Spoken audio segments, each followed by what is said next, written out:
139, Degrees of Hell.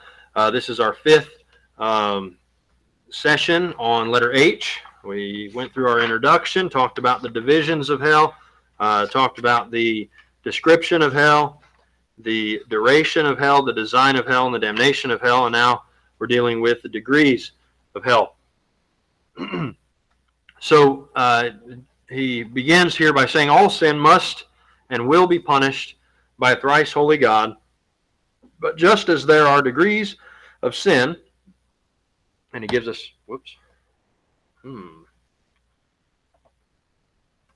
there we go. He gives us some passages here to deal with that tell us about degrees of sin. So Jesus answered, and he says, thou couldst have no power at all against me, except it were given thee from above. Therefore, he that delivered me unto thee hath the greater sin. So in other words, there's a greater sin than other sins. So some sins are smaller and some are greater, according to this passage. And also 1 John chapter 5, verse 16 and 17 says, if any man see his brother sin a sin which is not unto death, he shall ask, and he shall give him life for them that sin not unto death. There is a sin unto death. I do not say that ye shall pray, or that he shall pray for it. All unrighteousness is sin, and there is a sin not unto death. So in other words, there's deadly sins and not deadly sins. Or sins that you have some time to reconcile. So in other words, as there are degrees of sin, he says there's also degrees of damnation. And then he asks the question, why? Well, first of all, Isaiah 45, verse 21, tell ye, and bring them near, yea, let them take counsel together, who hath declared this from ancient time, who hath told it from that time, have not I the Lord, he says. And then he says, and there is no God else beside me, a just God and a Savior. There is none beside me. So we first have to note that God is a just God. Does anybody, I only have one copy of this study. Does anybody that has not borrowed one already, does anybody need one to borrow? All right. Or would you want it? Okay. All right. If you want to look off of his or somebody else's or whatever. There you go. Sorry. That's fine. That's fine. We're on 139 there. So the next thing here at the top of the page, it says, Genesis chapter 18, verse 25 says, that be far from thee to do after this manner, to slay the righteous with the wicked, and that the righteous should be as the wicked, that be far from thee. Does anybody know who's talking here? Anybody look at the context? Abraham talking about Sodom and Gomorrah, right? He says, shall not the judge of all the earth do right? Right. He asks the question, shall not the judge of all the earth do right? He's going to do right. Yeah, I stopped at judge just to kind of give you guys the opportunity to fill in the blank that wasn't there. All right, and the last one here in this point, he says in John chapter 5, verse 22, for the Father judgeth no man, but hath committed all judgment unto the Son. And then he says in verse number 30, I can of mine own self do nothing. As I hear, I judge, and my judgment is just, because I seek not mine own will, but the will of the Father which hath sent me. So we know that the judgment of God through his Son is going to be just. Okay? Along with this justice, along with doing the right thing, there's a point that we must understand that God is going to punish sin to its degree. Okay? When you sin on earth today and you receive the punishment of your sin through the consequences of your sin. Now, it's not all, when we talk about sin, we're not always talking about crime, like, that you spend time in jail or whatever.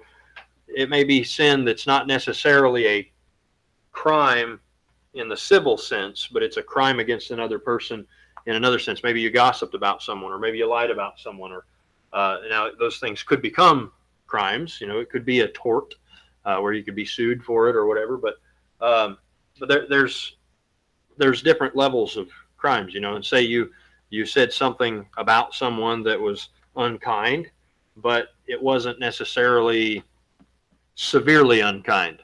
Well, you're going to pay the consequence of that.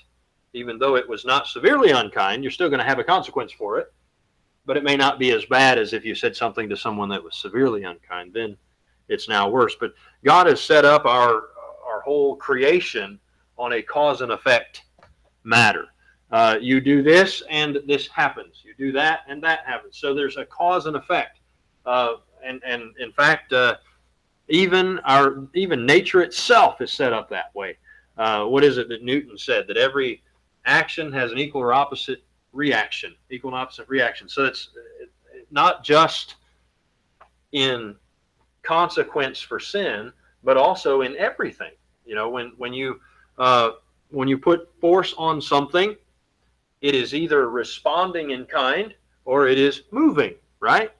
You know, you hit the gas pedal on your car, and then there's a whole lot of things that happen when that happens. You hit the gas pedal and the cable, you know, pulls the throttle and opens the throttle, and the air fuel mixture goes into the motor, and it goes in at more force than when you weren't pushing the pedal. And then, you know, you got the intake, the compression, the explosion inside, you know, the power exhaust and all that, and it makes the motor turn fast, and that all happens like 3,000 times per minute. You know, if you're going 3,000 RPM, and then you and it your torque converter converts that over into your transmission, which converts the energy to the drive shaft, which converts the energy to your axle, which turns the wheel. And when your wheel turns, the tire turns with the wheel, and that rubber meets the road. And when that rubber meets the road, and that force is pressed against the road in whatever direction, if you're going in forward or reverse, it's going to, either the road is going to move or your vehicle is going to move. There's going to be a equal reaction to the pressing of your foot, as long as your vehicle's working right. Otherwise, you know, there's something wrong with your vehicle that's not converting the pressing of your foot to the tires on the road. But if we're doing an easier example, maybe you have a shopping cart, or as my wife would say, a buggy, and it's got wheels on the bottom, and you go to push this thing, you have to put a certain amount of force into it in order for the wheel to turn and in order for it to go forward. And of course, we recognize that the ground usually is more stable and solid and isn't going to move when you push the cart. Now, wouldn't that be strange? You go in the store and you push the cart and the ground moves. Instead of the cart stays still and the ground moves. And maybe that's what's really happening anyways. No, I'm just kidding. It's actually, you're not moving at all. The whole world moves around you. Some people feel that way for real. The whole earth revolves around me, and you know, I don't actually move. The earth moves and I stay still. In fact, that's not the way it works.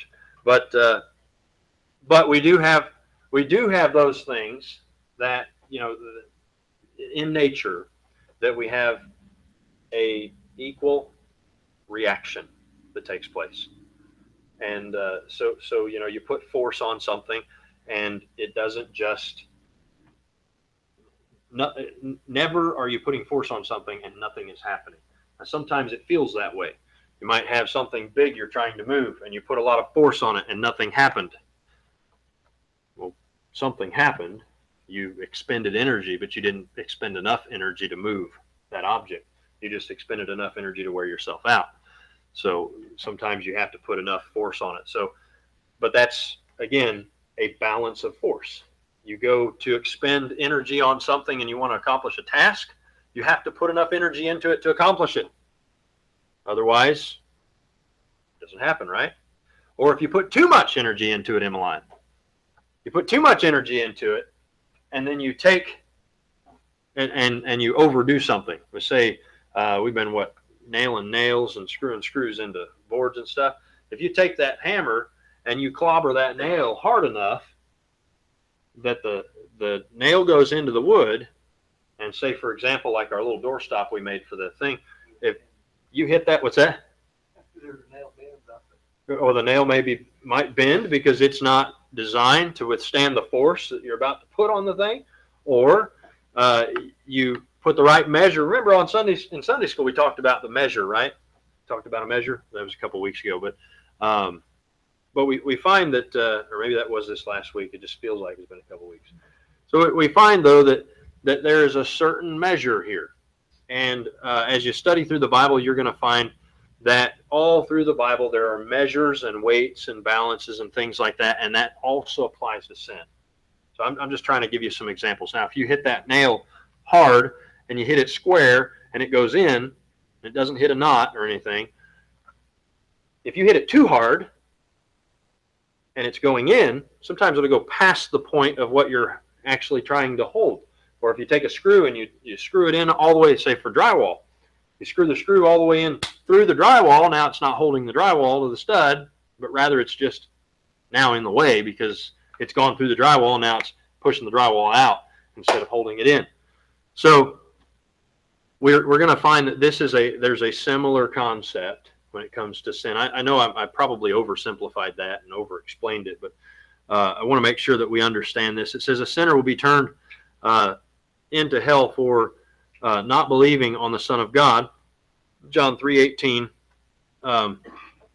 says, "He that believeth on him is not condemned, but he that believeth not is condemned already, because he hath not believed on in the name of the only begotten Son of God."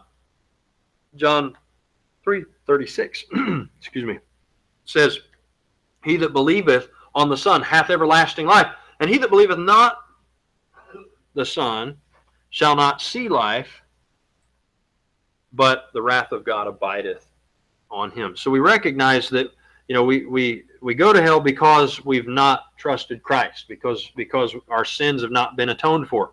However, just as our criminal justice system metes out every different sentences for different crimes, so the divine justice system, which is absolutely just, will have varying degrees of punishment in hell. The degree of eternal punishment is based upon, and these two basic things. It says the amount of light received and the nature and number of sins committed. Okay, so first we'll talk about the amount of light received. So it says in John chapter 1, verse number 9, that, speaking of Christ, that was the true light, which lighteth every man that cometh into the world. So, in other words, we recognize, and this is also a passage that you can look at, and you can remind a Calvinistic person, hey, when people say, you know, we're totally depraved, what they mean by that, when they say that man is totally depraved, they mean that there is no light in man at all.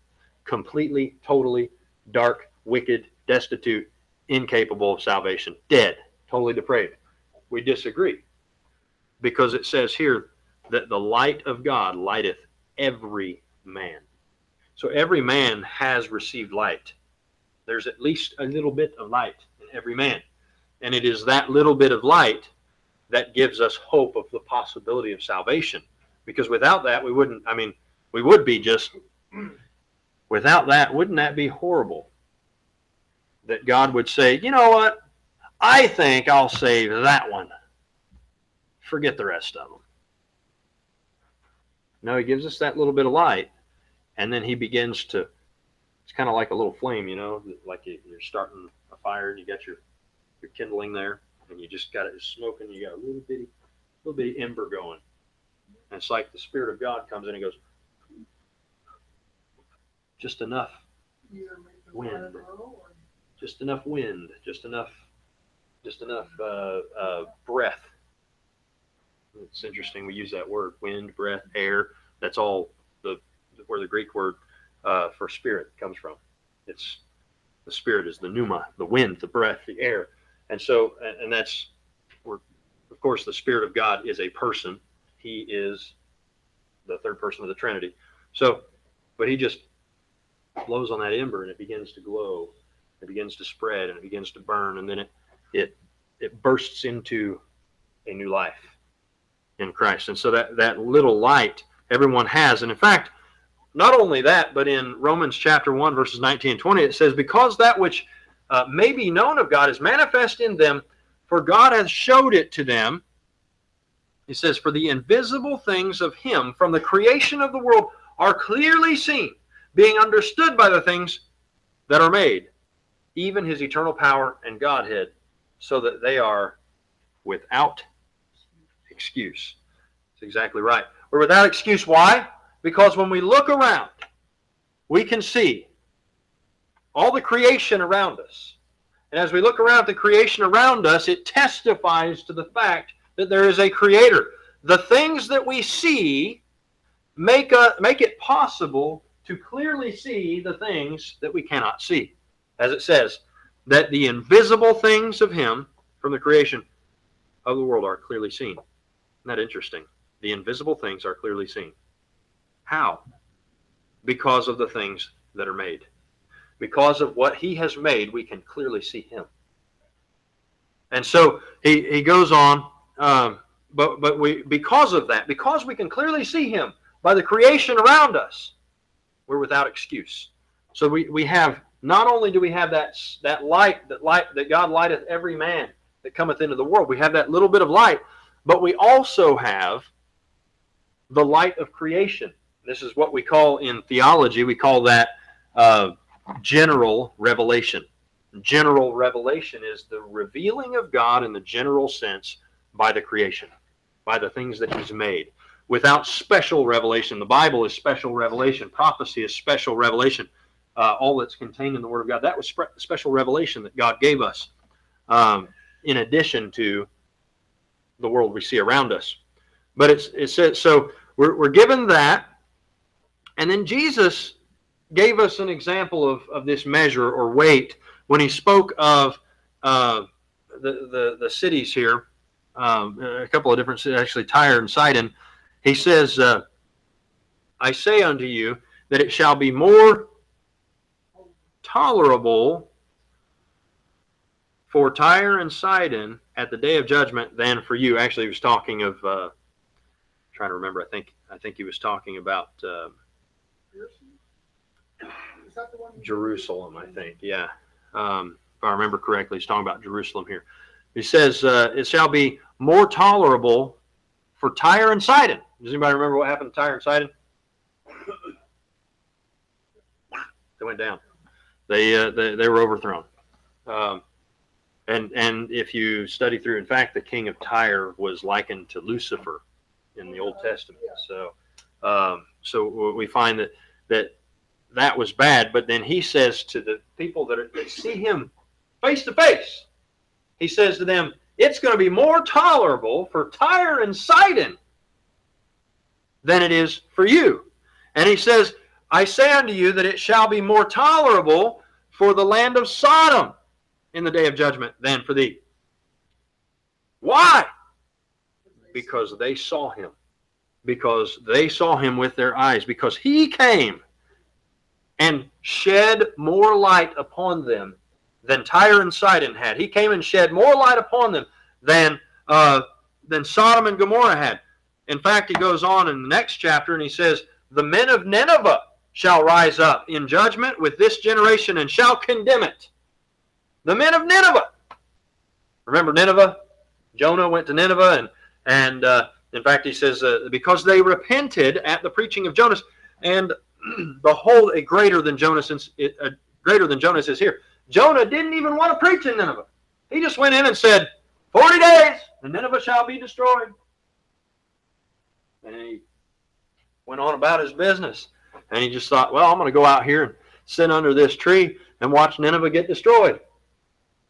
Because he didn't want to see him repent, because the Ninevites murdered all of his family and friends not too long before that. But God says, no, Jonah, go up there and preach to them, because they were the Assyrians.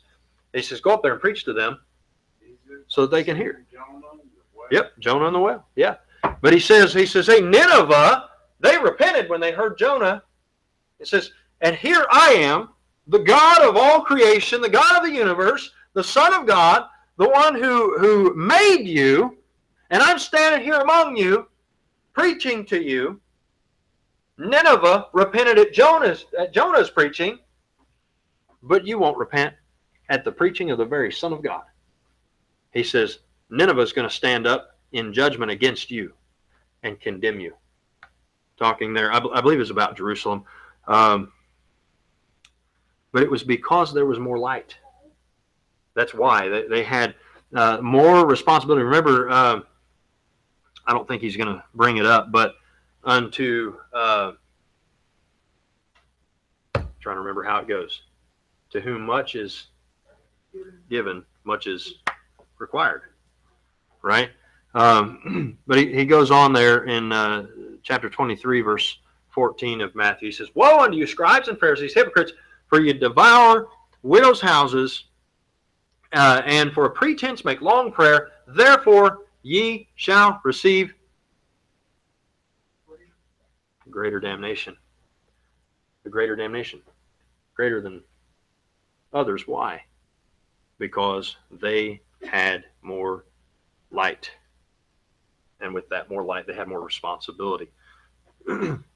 In Hebrews chapter 10, it says, in verse number 26 through 29, For if we sin willfully, after that we have received the knowledge of the truth. There remaineth no more sacrifice for sins, but a certain fearful looking for of judgment and fiery indignation, which shall devour the adversaries.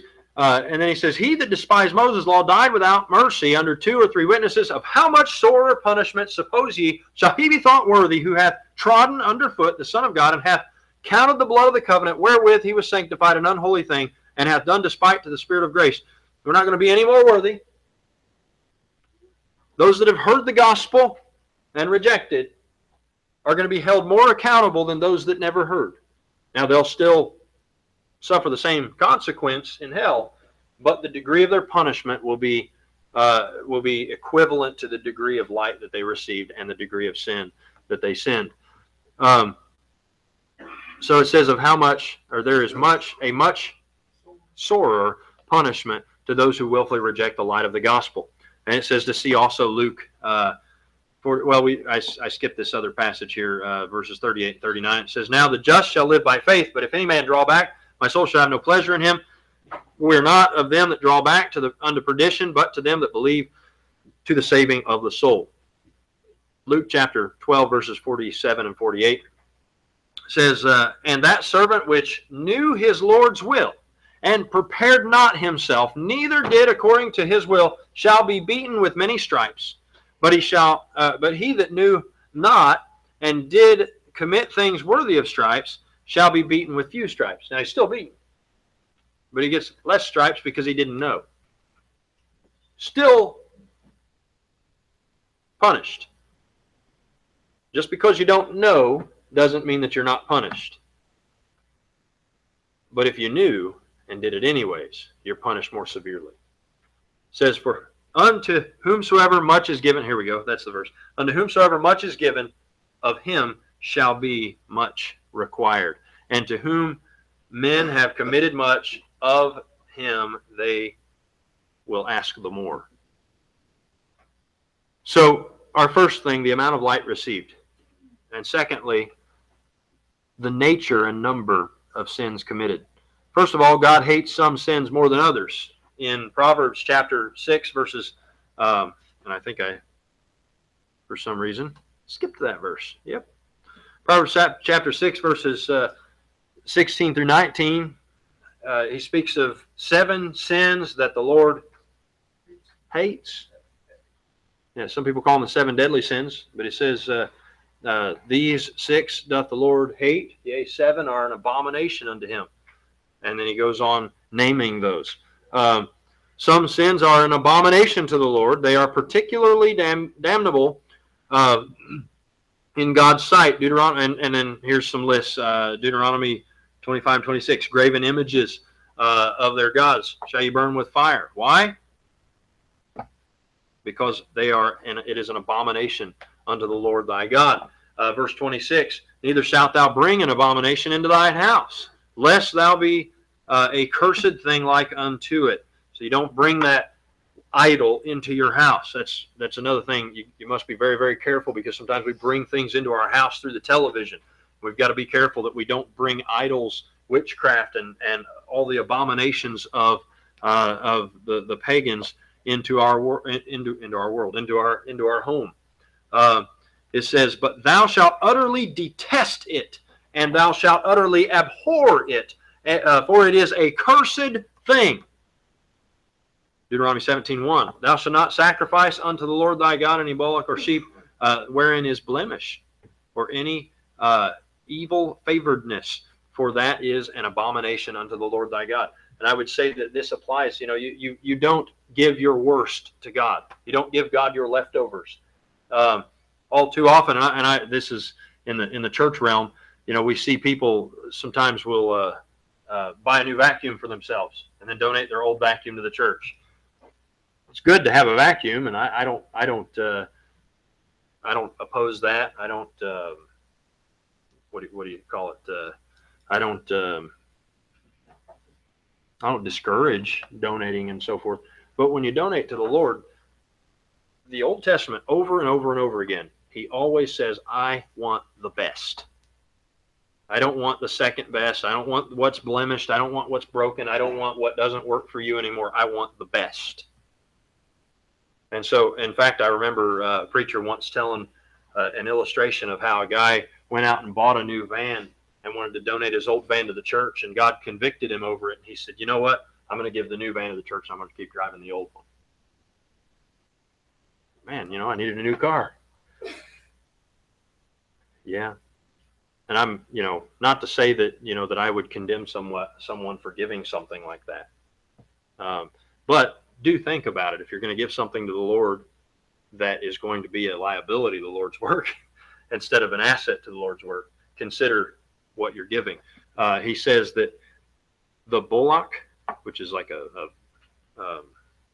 cow type animal, or sheep, wherein is blemish, there's something wrong with it, you don't give it.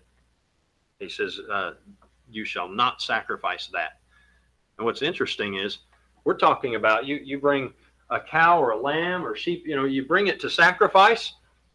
What are you doing with a sacrifice? You cut its throat, you drain the blood, you take the skin off, and you burn the meat. You cook the meat. You're cooking it. He says, if there's a blemish in it, you don't bring it for sacrifice. So in other words, your cow's got a blister on its leg, don't bring it. It's unclean. He wants perfection. He wants the best. In fact, he even calls it an abomination. It's not just, this is all I had. No, that's an abomination.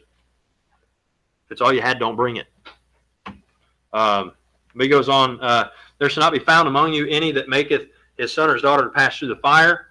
So in other words, and this is talking, well, I'll just read it.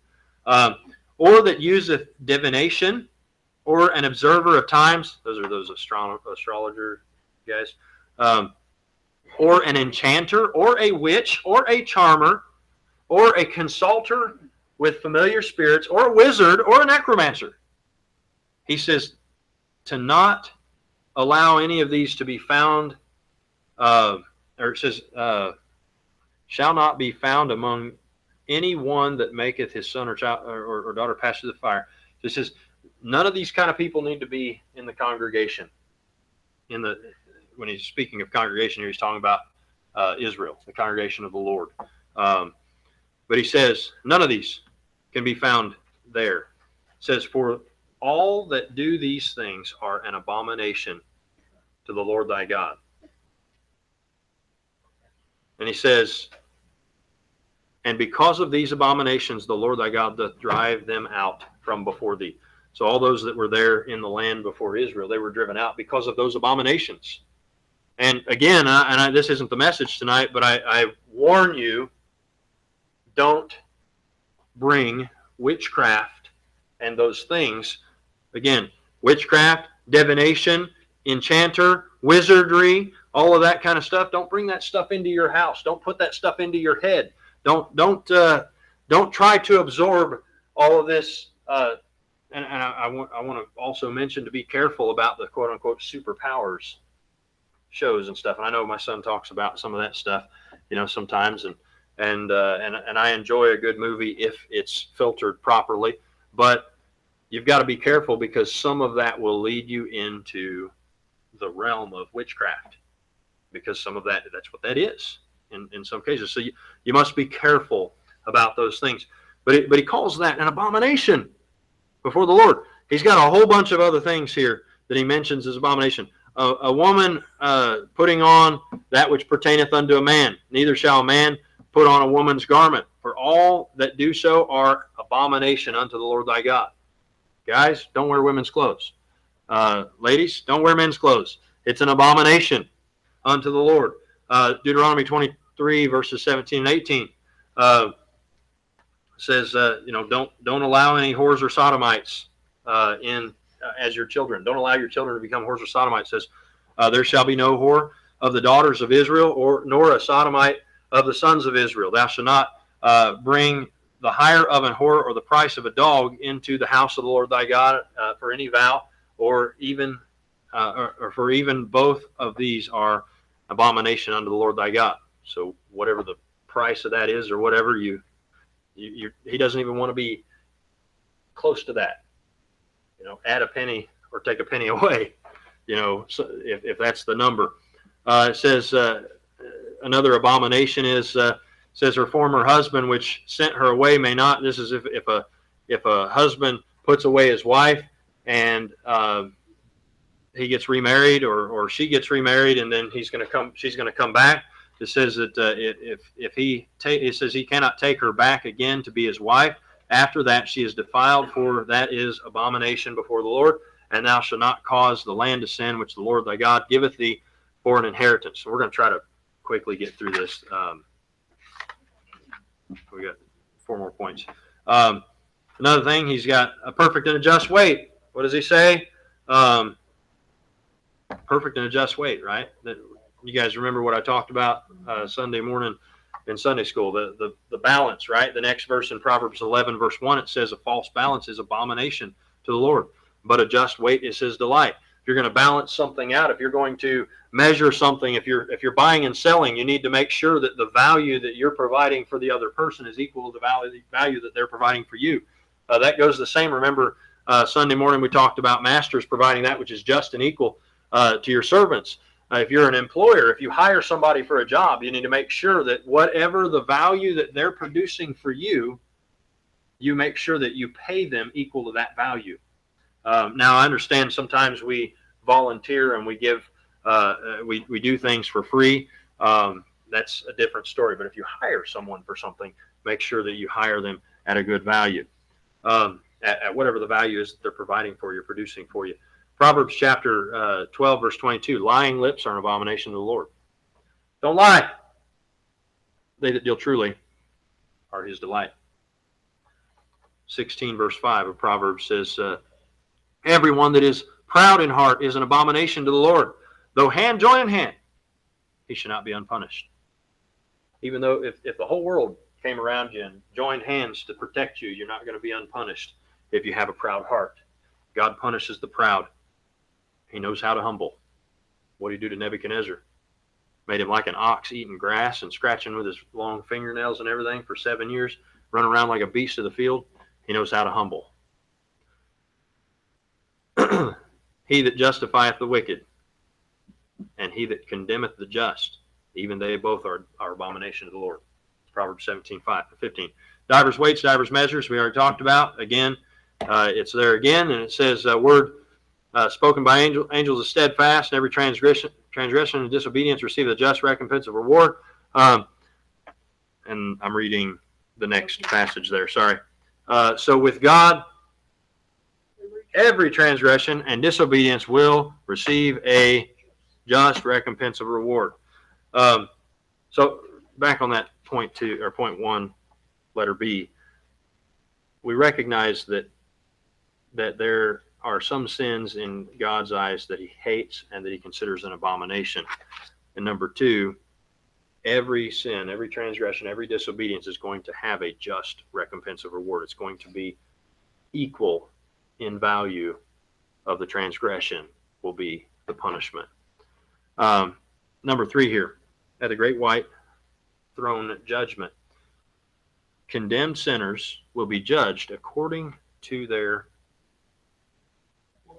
works, right? It says here in Revelation 20, verse 12, and I saw the dead, small and great, stand before God, and the books were open, and another book was opened, which is the book of life, and the dead were judged out of those things which were written in the books, according to their works. Why would he judge them according to their works? Because it has to do with the degree of their punishment. None of them, we don't see any of them not being cast into the lake of fire. It says, whosoever's name was not found written in the book of life was cast into the lake of fire. So every single person that stands before the great white throne judgment, or the judgment at that time, that final judgment of the condemned, every person that stands there is going to be cast into the lake of fire. But before they're all judged according to their works. And I believe that is to determine the severity of their punishment. Number 4 here. Certain works will receive double damnation. Revelation 18, 5 and 6 says, for their sins have reached unto heaven, and God hath remembered her iniquities. Reward her even as she rewarded you, and double unto her double according to her works. In the cup which she hath filled, fill her double.